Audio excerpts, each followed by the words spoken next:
On the news, Bishop Robert Brennan there to ease the concerns of the children. We'll look at his first Catechetical Sunday in the Diocese of Brooklyn. Plus, tears for a monarch, a somber and emotional day as the UK and the world say goodbye to Queen Elizabeth. Also, lives in the balance across the entire island of Puerto Rico after Hurricane Fiona batters the territory. Plus, how a mother is going the distance with her son, who's battling a disability. I'm Christine Persichetti. Currents News starts right now.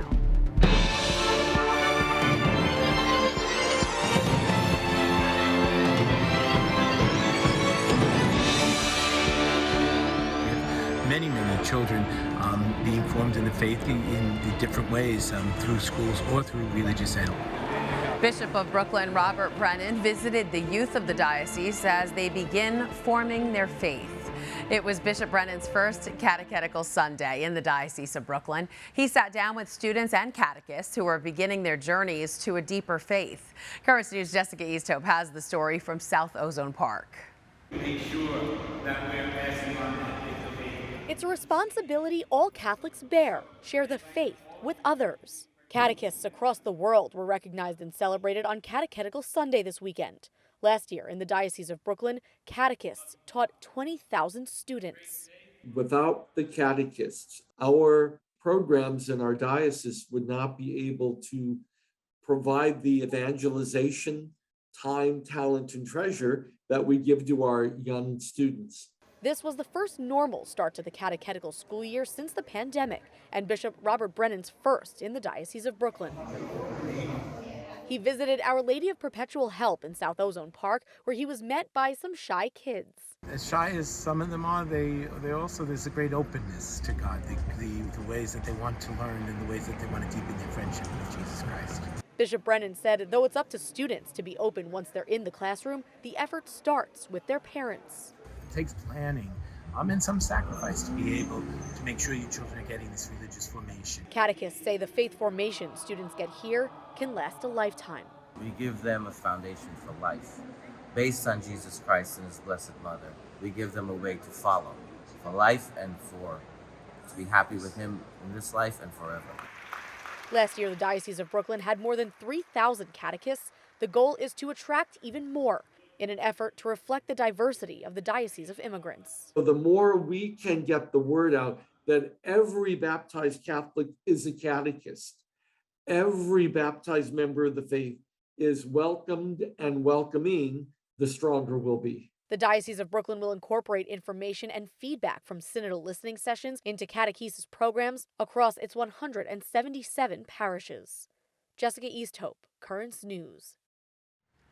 The tablet newspaper delves even deeper in their Catechetical Sunday coverage by taking a special look into how one parish is spreading the faith, St. Bernard of Clairvaux Parish in Mill Basin. Their Sunday school, instead called the School of Religion, has 37 volunteer catechists and instructs more than 200 students. To read more about this story, just pick up a copy of this week's paper in churches by this Friday, and be sure to subscribe online at thetablet.org. Monday kicks off National Migration Week. It's a time for the church to reflect on the circumstances confronting migrants today. The president of the U.S. Conference of Catholic Bishops, Archbishop Jose Gomez, started the week with a mass that honored 50 immigration leaders in Los Angeles. Now, if we can please look around the room to these amazing people and let's give them a big hand. Un aplauso, por favor. The liturgy also featured relics of St. Junipero Serra, St. Francis Cabrini, and St. Toribio Romo, all saints with great significance to the immigrant community. During his homily, Archbishop Gomez urged Catholics to pray harder for government officials and lawmakers. It has been decades now, literally decades, and our nation has still not resolved the problems and injustices of our immigration system. The bishops, along with immigration leaders, have consistently called for immigration reform from Congress this year and have made various comments on immigration issues such as the elimination of Title 42 and a pathway to citizenship for Dreamers. A record number of buses carrying migrants have rolled into New York City. At least 9 buses from the Texas border arrived at the Port Authority bus terminal by Sunday afternoon. And on Saturday, 6 buses from the city of El Paso arrived. There are typically 40 to 50 migrants aboard each bus. Mayor Eric Adams says the city is considering legal action against Texas over the steady number of buses carrying migrants being sent to the Big Apple. Since May, at least 11,000 migrants have entered the city's homeless shelters. Adams says he's even considering using cruise ships to temporarily house the migrants. In Massachusetts, lawmakers are calling for a federal investigation after 2 planes carrying migrants were flown to Martha's Vineyard. Florida Governor Ron DeSantis says his office sent the planes, and as Danae Bucci reports, even civil lawsuits on behalf of the migrants are being considered. The charges are a broad range of criminal and potentially civil actions, including human trafficking. Ivan Espinoza of Lawyers for Civil Rights Boston is representing 39 of the nearly 50 migrants unknowingly flown to Martha's Vineyard. He's now calling for a federal and state investigation, which he's hoping will lead to criminal charges. Our clients want the perpetrators held accountable, which he says are the state of Texas, the state of Florida, and its governor, Ron DeSantis. He's calling the entire ordeal a political stunt. The request for a criminal investigation is about human lives. The migrants are now being housed at Joint Base Cape Cod, where they have access to clothing, food, and health care, among other things. Governor Charlie Baker has also activated up to 125 Massachusetts National Guard members as part of the relief effort. What I do know is that there are constantly people coming to Massachusetts with whole varieties of immigration status, and we do everything we can to help them deal with their circumstances and their situations. He says this underscores the need for comprehensive immigration reform. We really need more than anything is for the folks in Washington to get their act together. The system's busted and it needs to be fixed. Again, that was Danae Bucci reporting. The governor's office says coordination efforts are underway to ensure the migrants have access to food, shelter, and other essential services. Governor DeSantis spoke out about the migrant crisis and his actions at a rally in Kansas on Sunday. The one place in our country where we see virtually no law and order is at the southern border. And this is a crisis. It's now getting a little bit more attention. The crowd then gave DeSantis a standing ovation. Kansas was his 5th stop on a nationwide blitz. The Diocese of Brooklyn has begun the process of permanently removing a former deacon who has pleaded guilty to criminal charges. Rogelio Vega pleaded guilty Friday to 3 counts of enticing a child to engage in sexual conduct. According to court documents, Vega used phone messaging apps to solicit sex with minors between the ages of 14 and 16. He now faces a possible maximum sentence of life behind bars. Vega served as a deacon at St. Sebastian Church in Woodside from 2015 until his arrest. The Diocese of Brooklyn released this statement following his guilty plea. Immediately upon the arrest of Rogelio Vega in January 2021, the Diocese of Brooklyn removed him from ministry, which prohibited him from ministering as a deacon and performing liturgical duties. Following Friday's admission of guilt in federal court, the Diocese of Brooklyn has reaffirmed that Mr. Vega is not recognized as a deacon, and the process has begun to have him permanently removed from ministry.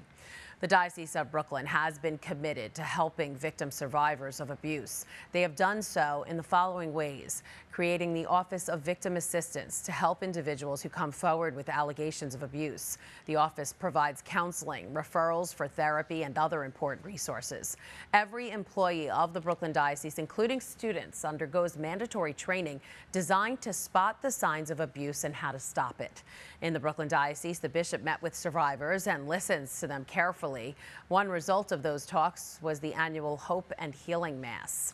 To contact the diocese's toll-free and confidential sexual abuse reporting line, dial 888-634-4499. Also tonight, the United Kingdom and the world offering a final farewell to the longest reigning monarch. The grief of this day, felt not only by the late Queen's family, but all round the nation. Right now on Currents News, the Queen laid to rest. It was a lavish funeral attended by world leaders and dignitaries, and thousands of people in the UK lined the streets once again to say goodbye to Her Majesty before she was finally brought back to Windsor.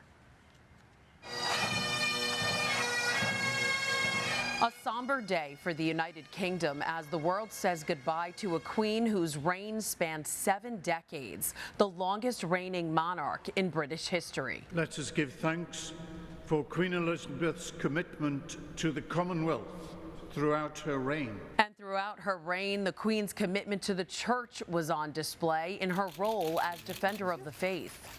We give thanks to God for Queen Elizabeth's loyalty to the faith she inherited through her baptism and confirmation and affirmed at her coronation, for her unswerving devotion to the gospel, and for her steadfast service as Supreme Governor of the Church of England. Westminster Abbey's tenor bell chiming once a minute for 96 minutes, marking each year of Queen Elizabeth II's life. Then London went quiet as the nation took a moment of silence to honor the late Queen. Details for Monday's funeral have been in the planning stages for years, each moment well thought out and with the Queen's input. The grief of this day, felt not only by the late Queen's family, but all round the nation, the Commonwealth and the world, arises from her abundant life and loving service, now gone from us. Roughly 2,000 people were in attendance from world leaders, including President Joe Biden and First Lady Jill Biden, and members of the royal family. Security in the British capital at its highest level. Following the service, the Queen made her final journey out of London to Windsor Castle, where she was laid to rest. The second funeral service was the last public ceremony for the Queen. After it concluded, she was lowered into the Royal Vault, the resting place of many past monarchs. But that isn't the Queen's final resting place. Monday evening, the royal family held a private service where the Queen was relocated to the King George VI Memorial Chapel. It's there that she joins the remains of her parents and her husband, Prince Philip, whose coffin was also relocated. A trial against Chinese Cardinal Joseph Zen has begun in Hong Kong. Zen and 5 other defendants are accused of participating in a humanitarian fund that backed pro-democracy protesters in 2019. The proceedings have been widely criticized as an attack against democracy. Zen, who's 90 years old, could face fines and possible jail time if convicted. The representative for Pope Francis came under fire as he delivered humanitarian aid in Ukraine over the weekend. Cardinal Konrad Krajewski was shot at when he was near the Ukrainian city of Zaporizhia.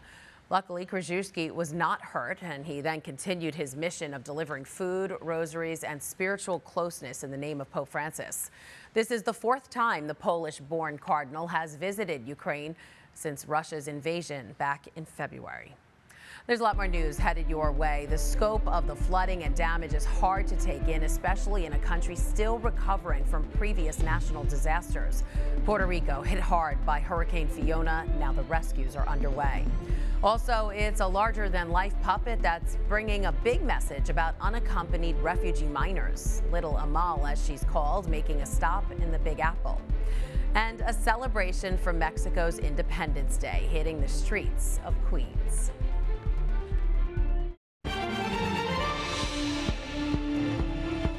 The island of Puerto Rico once again enduring catastrophic flooding, this time from Hurricane Fiona. Power is also out across the island territory after the storm brought powerful winds and heavy downpours. And now lives are hanging in the balance. As Mike Valerio reports, there have already been thousands of rescues. After the fury of Fiona, more than 1,000 rescues across Puerto Rico, nearly 5 years to the day after Hurricane Maria took aim at the island. knocking out Puerto Rico's power grid. In some instances now, officials say, the flooding may be worse. Puerto Rico's governor, Pedro Pierluisi, said, quote, the entire island was affected by heavy rain, and perhaps for that very reason, people can say this time the floods are worse than Maria. Carlos Vega took this video outside his home in Hormigueros. The floodwaters are near the Guanajibo River, which is at an all-time record height of nearly 30 feet. Help is coming from the mainland. New York sending Spanish-speaking police officers. We'll have over 100 troopers from the New York State Police Department on their way to Puerto Rico over this next week. And as the need continues to rise, we'll be ready to offer other resources and support. Fiona delivered an island-wide blackout. By early Monday, more than 1 million people in Puerto Rico were still without power.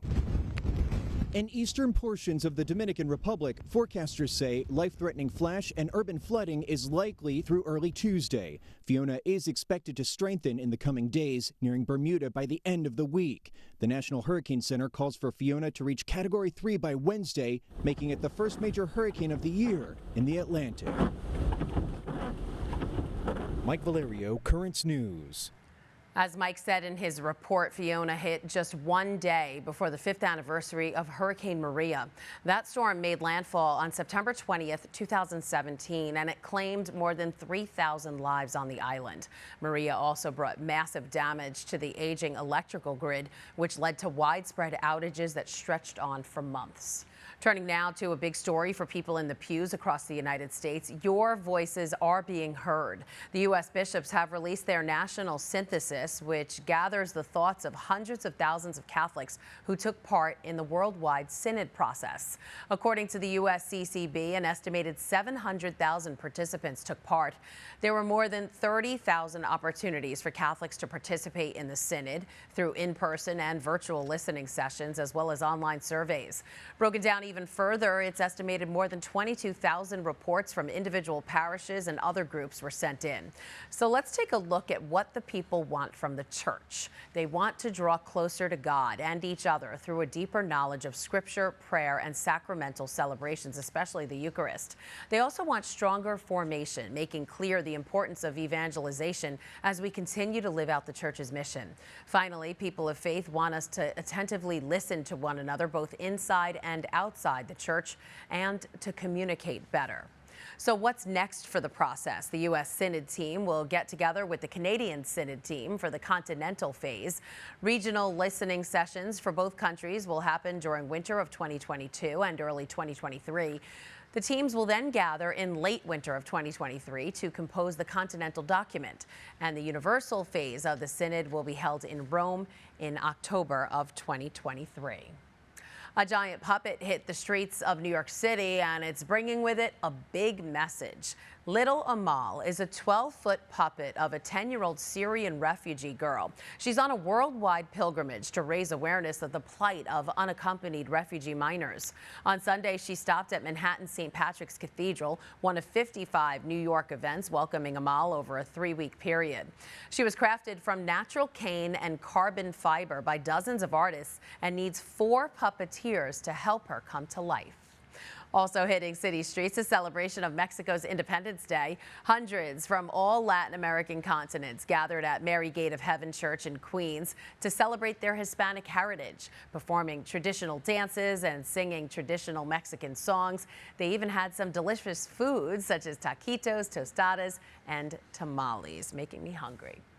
Still to come on Currents News, he's always willing to help out, but one police dog is now being called a hero. Next, how he made an amazing rescue. And the mother and son duo who aren't letting anything stop them in their quest to run in all 50 states. Do you have a story idea or want to share a tip? Email us at newstips@desalesmedia.org or call our 24-hour number, 718-517-3122. We'll be right back.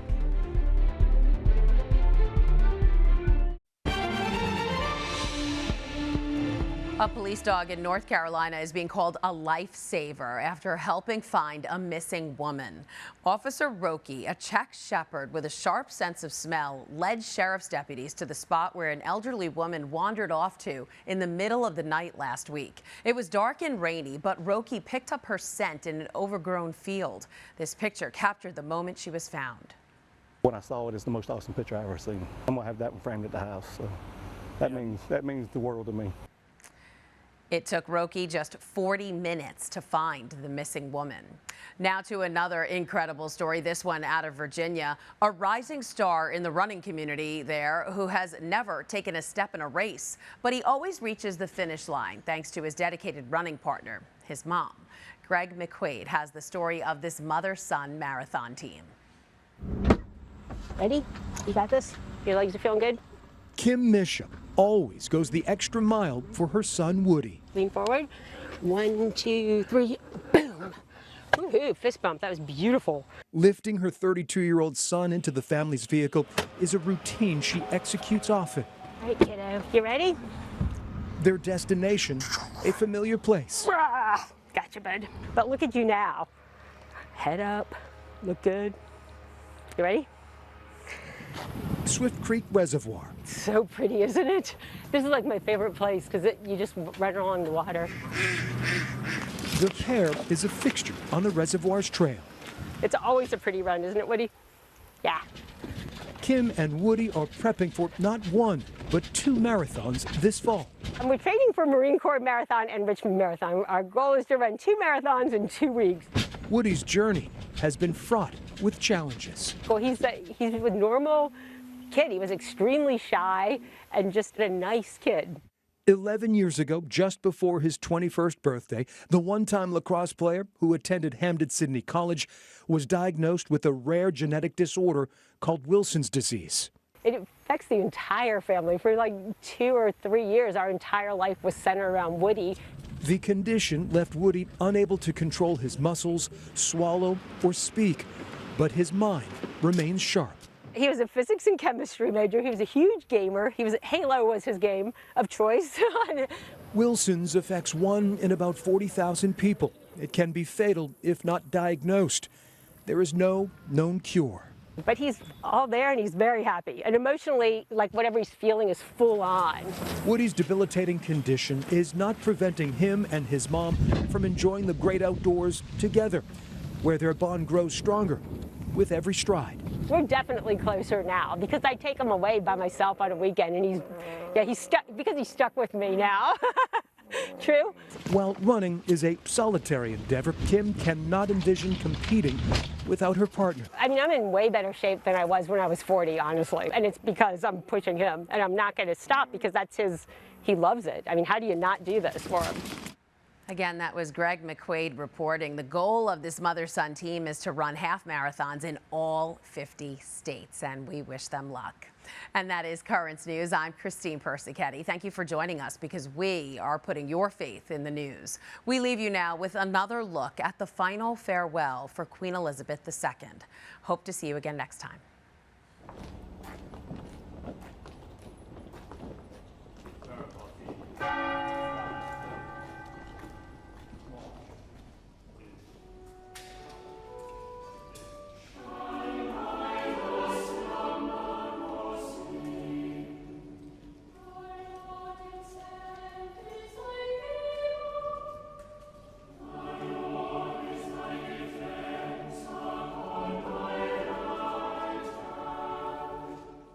Her allegiance to God was given before any person gave allegiance to her. Her service to so many people in this nation, the Commonwealth and the world had its foundation in her following Christ, God Himself.